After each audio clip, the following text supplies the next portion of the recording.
அம்பாள் மனசு வச்சுட்டா இனிமே உங்களுக்கு எந்த கஷ்டமும் இல்லை. நினைச்சது ஜெயமாகும். சந்தோஷமா போயிட்டு வாங்க. சரிங்க சாமி.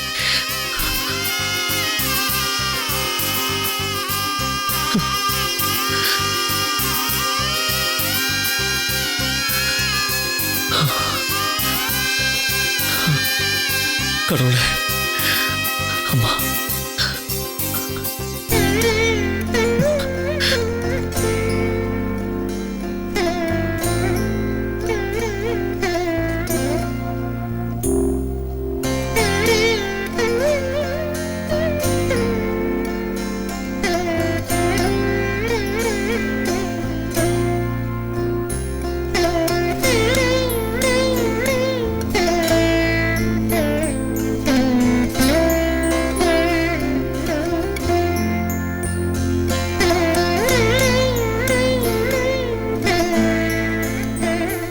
ரொம்ப நன்றிங்க ஐயா.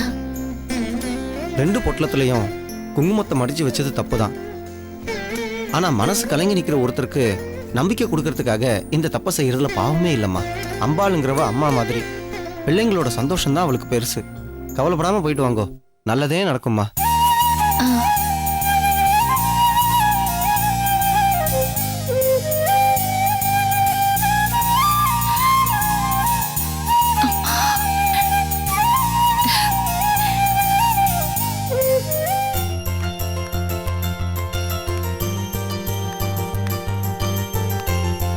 இந்த பில் அமௌண்ட் பே பண்ணிடுங்க.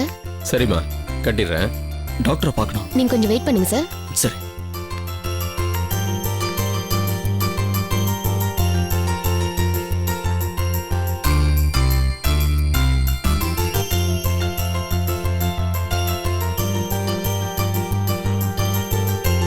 Okay sir. சார் உங்க பேர் முரளியா? ஆமாங்க. டாக்டர் உங்களை கூப்பிடுறாரு. போய் பாருங்க. சரி.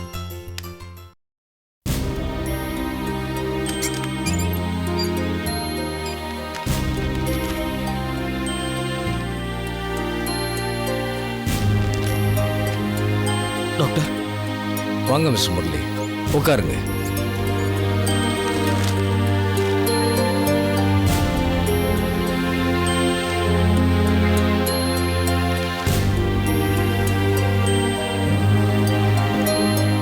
டாக்டர்,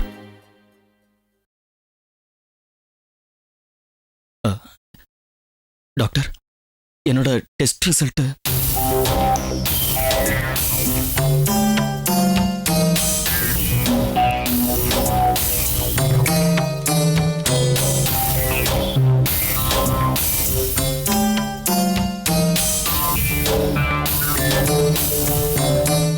எனக்கு என்ன சொல்றதுன்னே தெரியல மிஸ்டர் முரளி. ஆனா சொல்லித்தான் ஆகணும். I am sorry to say this. ட்ரீட்மெண்ட்டுக்கு அப்புறமும் உங்களுக்கு கவுண்ட்ஸ் இன்க்ரீஸ் ஆகல.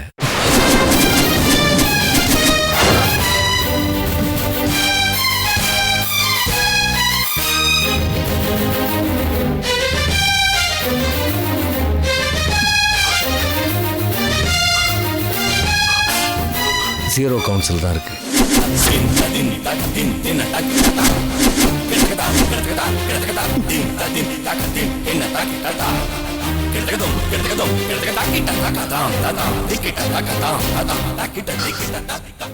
என்ன சொல்றீங்க டாக்டர்? இன்ஜெக்ஷன்ஸ்க்கு அப்புறம் கவுன்ஸ் நிச்சயமா இன்க்ரீஸ் ஆகும். அதுதான் யூஷுவல். ஆனா லட்சத்துல ஒரு கேஸ் இப்படி ஆயிடும். அதுக்கு காரணம் புரியாத பேட் ரிசல்ட். உலகத்துல எல்லாத்துலயும் எப்பவும் உண்டு இல்லையா? அந்த மாதிரி தான் முரளி. ஐ எம் சாரி. எனக்கு நிஜமாவே என்ன சொல்றதுன்னு தெரியல. ஆனா நீங்க மனசை தளர விடக்கூடாது. எப்படி எப்படி டாக்டர் மனசை தளர விடாம இருக்க சொல்றீங்க? உங்களை நான் நம்பினேன் டாக்டர். அந்த கடவுளை நம்புற மாதிரி நம்பினேன். நீங்க இப்ப இப்படி சொல்லிட்டீங்களே. இனிமே நான் எதுக்கு இருக்கணும்? என்னால யாருக்கு என்ன பிரயோஜனம்? மனுஷ பிறவியோட அர்த்தம் ஒரு குழந்தைய பெத்துக்கிறது மட்டும்தான் நினைக்கிறீங்களா? ரொம்ப தப்பு மிஸ்டர் முரளி. ஏன் ஒரு குழந்தைய தத்தெடுத்து வளர்த்து பாருங்க. உங்க வாழ்க்கை இன்னும் அழகா மாறிடும்.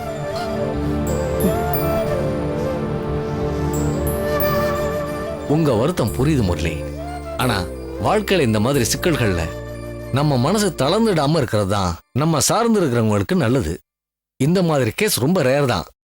ஆனா உங்க விஷயத்துல இப்படி ஆனது எனக்கு ரொம்ப வருத்தமா தான் இருக்கு.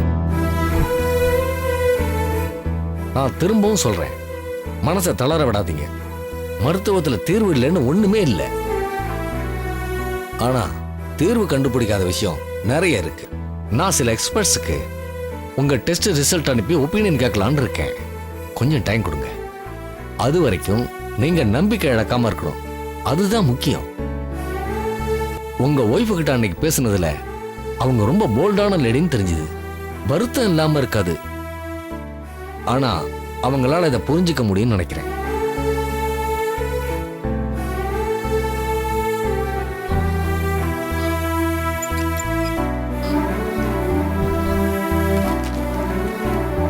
கால் இல்லாதவங்க, கை இல்லாதவங்க, வாய் பேச முடியாதவங்க, கண்ணு தெரியாதவங்கன்னு எவ்வளவோ பேருக்கு எத்தனையோ குறைகள் இருக்கு.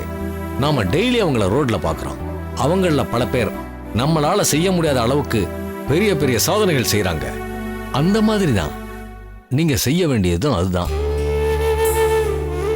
திரும்பவும் சொல்றேன், உங்க ஒய்ஃப் உங்களை புரிஞ்சுப்பாங்க. நீங்க மனசை தளர விடாம இருக்கிறது தான் எல்லாத்த விட முக்கியம். இந்தாங்க மிஸ் முரளி, வாங்கிக்கங்க.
கடவுளே, அவரோட ரிப்போர்ட் நல்லபடியா வரணும் சாமி.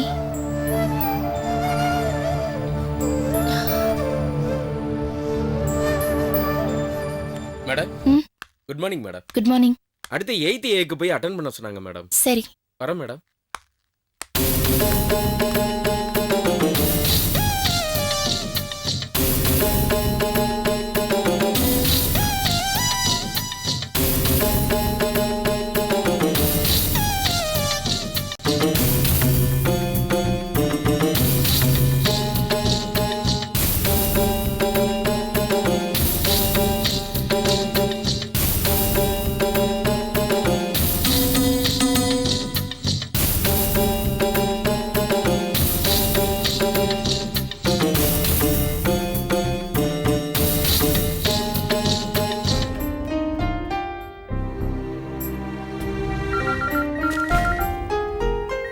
25 ரூபா கொடுங்க. இந்தாப்பா. தம்பி ஆ?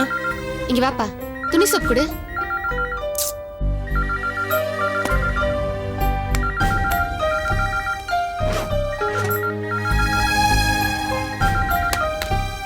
ஹலோ ஹலோ தாமு, ஏன்பா ஃபோன் எடுக்கிறதுக்கு இவ்ளோ நேரம்? இல்ல அண்ணி, கஸ்டமர் இருந்தாங்க, அனுப்பிட்டு வந்து எடுத்தேன்.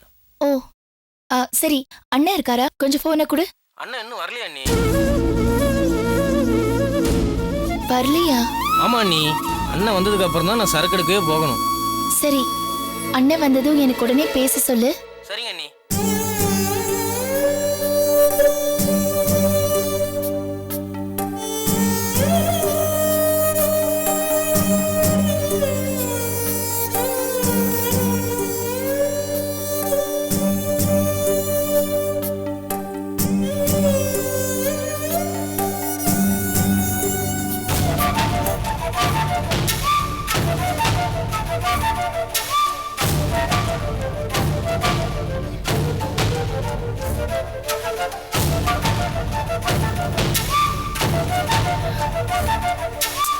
போனை எடுங்க.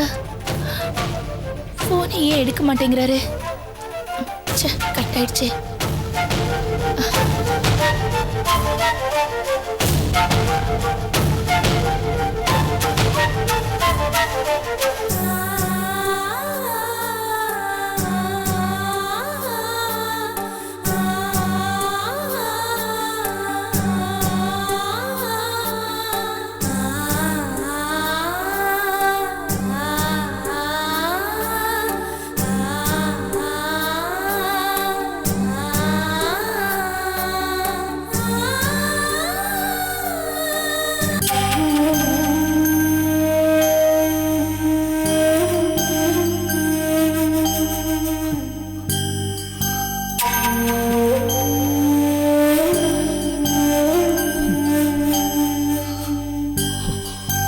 சரி விடு, கண்ணத்தோட யாராவது வந்துட போறாங்க. டேய், இது உனக்கு கிடைச்ச அடி இல்ல முரளி, உன் கர்வத்துக்கு கிடைச்ச அடி. ரஞ்சினி கிட்ட என்னெல்லாம் பேசின நீ கொஞ்சம் யோசிச்சு பாரு. உன்னை குறை சொல்றேன்னு நினைக்காத. ஆனா எப்படிடா அப்படி பேசுவ நீ? டெஸ்ட்டுக்கு தானே போன, என்னமோ ரிசல்ட்டே வந்த மாதிரி குதிச்ச அவகிட்ட. தப்புதான், குத்தி காட்டாத. யாரையோ பழி வாங்கணும்னு நினைச்சு நான் என்னையே தோக்கடிச்சுக்கிட்டேன்டா. என்ன மன்னிச்சிரு. இப்போ புலம்பு. ஒன்னே ஒன்னு சொல்றேன், வார்த்தையால அவளை கொன்னுகிட்டே இருந்தேன்னு வெயி, வாழ்க்கை முழுக்க உனக்கு நரகம் தான். இது வரைக்கும் செஞ்ச பாவம் தான் இப்ப நீ தண்டனை அனுபவிக்கிற. இத சாகுற வரைக்கும் மறக்காம இரு. இனிமே நான் எந்த மூஞ்ச வச்சுக்கிட்டு என் வீட்டுக்கு போவேன்? ஆமா, என்ன கேளு. இந்த புத்தி முன்னாடியே இருந்திருக்கணும். சவால் விட்டல, யாரோட உதவி வேணாம்னு பெருசா பேசுனிய. அனுபவி. என்ன வதைக்காத, விட்டுரு, தனியா விட்டுரு. நானே நொறுங்கி போயிருக்கேன். என் கண்ணில் படாம எங்கேயாவது போயிடு, ஒழிஞ்சு போயிடு.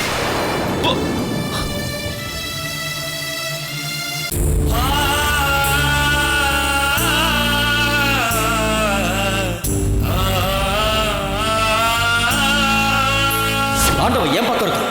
நான் ஜெயிப்பேன், நான் தான் ஜெயிப்பேன், நீ இல்லை. என்னோட வெற்றியில கண்டிப்பா உனக்கு பங்கு இல்லை.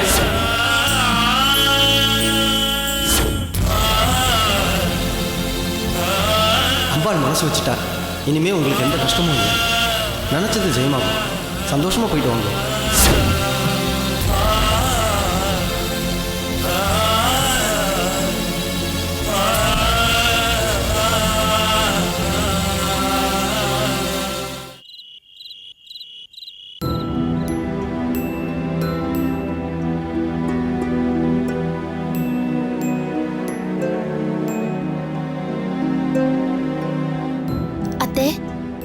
மது இன்னும் ஆபீஸ்ல இருந்து வரல. போன் ஏதாவது பண்ணாளா? அவளுக்கு இன்னைக்கு நைட் ஷிஃப்டா. ஓ சரி, நைட்டுக்கு என்ன சமைக்கட்டும்? தினம் இது ஒரு கேள்வி. எனத்தையாவது செய். பசிக்கு திங்குறோமா ருசிக்கு திங்குறோமா? இந்த முரளி வேற இன்னும் காணோம். நேரத்தோட வீட்டுக்கு வர்றவன் இன்னைக்கு எங்கே போனான்னே தெரியல. கொஞ்ச நாளுக்காவது கடையை மூடுற வரைக்கும் இருக்காதே, அதெல்லாம் பையன் பார்த்துப்பான்னு படிச்சு படிச்சு சொன்னேன். நானும் அதுதான் அத்தை யோசிச்சிட்டு இருந்தேன். ஃபோன் பண்ணா கூட ஃபோனே எடுக்க மாட்டேங்கிறாரு. எங்க போனாருன்னே தெரிய மாட்டேங்குது. சொன்னா மட்டும் உனக்கு சுருன்னு இருக்குது. என் புள்ள கொஞ்ச நாளாவே சரியில்லை. நீ அவன்கிட்ட என்ன பேசுற, எதுக்கு அடம் பிடிக்கிற, ஏன் அவனை பிடிச்சு உயிர் வாங்குறேன்னு எனக்கு தெரியல. இன்னைக்கு காலையில என்னடான்னா சாமிய வேரோட புடுங்கி எடுக்கிற மாதிரி பூஜையில உட்காந்துட்டேன். சரி, இன்னைக்கு என்னமா சாமி மேல பக்தி பொங்கிடுச்சுன்னு பார்த்தா அடுத்த நிமிஷமே அவன்கிட்ட போய் மல்லுக்கு நிக்கிற. ஆமா, போறப்ப அவன் உன்கிட்ட ஏதோ சத்தம் போட்டானே, எதுக்காக சத்தம் போட்டான்? ஏய், என்னதாண்டி நினைச்சிட்டு இருக்கேன் உன் மனசுல? என் புள்ளைய நிம்மதியாவே இருக்க விட மாட்டியா?